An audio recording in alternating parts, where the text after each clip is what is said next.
Casey Burwell. White's got nothing to do with it. White's got nothing to do with it. Casey Burwell.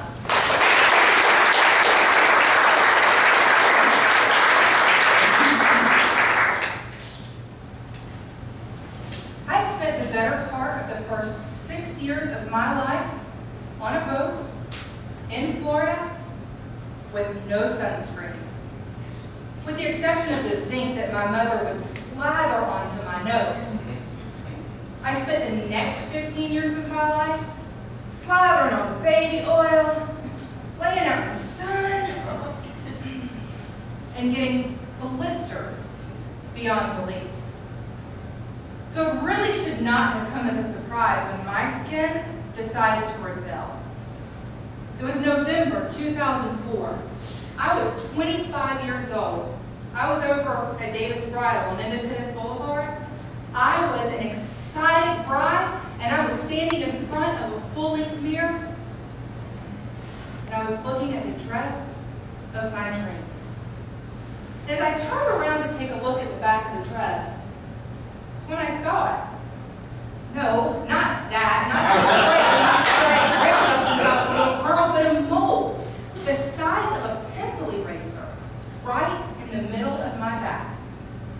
Now, I wasn't overly concerned, but I did go ahead and schedule an appointment with a dermatologist. And on the day of my appointment, I didn't know what to expect. In fact, my doctor wasn't even going to do a biopsy. It was only after his insistent prodding that he did do that biopsy. And he sent me out the door and said, no news is good news. My no news came in the form of a phone call 2 weeks later, letting me know that my test results were back. Over the course of the next 2 minutes, I went from an excited bride and a single mom to a cancer patient. My emotions ran the gamut. I was shocked. I was scared. I was sad. I was so angry. But then I was in denial.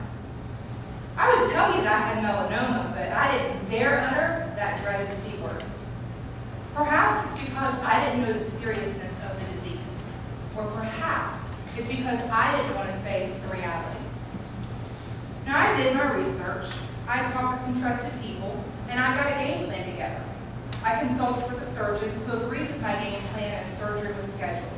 I was to undergo a sentinel node biopsy with removal and a wide local excision. Now, I didn't know what in the world that meant, but I knew that it did not sound good.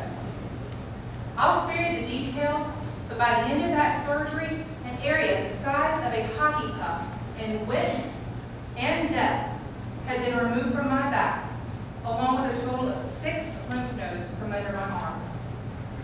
I was in the hospital overnight and was sent home the following day with 20-some-odd stitches in my back. I have been to the doctor every 6 months since then for skin checks, and I will continue to do so for the rest of my life.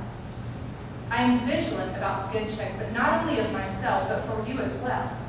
In fact, since you've been in the room, I have examined the skin on your face and arms without you even realizing it. Melanoma is serious, but there is not a lot of emphasis placed on it. In December of 2008, my grandmother went to the doctor for what appeared to be an infected wound on the bottom of her foot. She was mistreated and misdiagnosed for months, and finally, in April of 2009, after visiting 3 different doctors, they decided to biopsy it. When the results came back, we were shocked. It was melanoma, and none of us had ever even suspected it. Like me, my grandmother had surgery, although hers was much more involved than mine. But it was too late. On September 9, 2009, after not recovering well from her surgery, my grandmother was admitted to the hospital, and the following day, it was a Thursday, she was taken down for a PET scan to determine if her cancer had spread and how far. That evening, with the family gathered around her bedside, her oncologist came in. He found the only open seat in the room. He sat down, and he hung his head. Metastatic melanoma. The same disease that had threatened my body just 5 years prior have now ravaged hers. And on Sunday, September 27, 2009, a mere 2.5 weeks after that grim diagnosis, my grandmother took her last breath. She was 79 years old.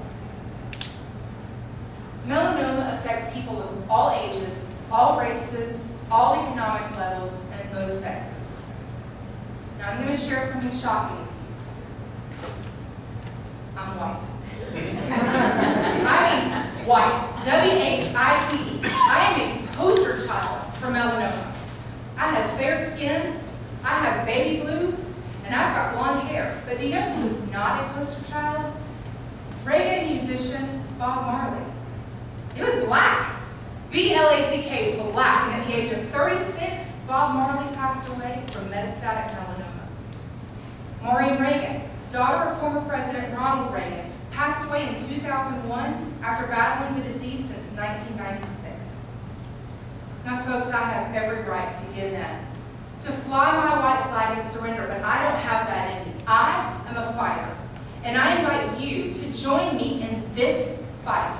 On Saturday, April 27th, Miles Against Melanoma will host its second annual 6.2K walk and run event right here in Charlotte. All proceeds from this event go directly to melanoma research. And the significance of 6.2, one person dies from melanoma every 62 minutes. But it does not have to be this way. So slather on a sunscreen provided, I'll have some for you before you leave. And come out and join me on the 27th and help me fight back. If you can't join me on the 27th, please, use the sunscreen anyway. Don't let your family endure what mine and so many others have been through, because remember, white, it's got nothing to do with it.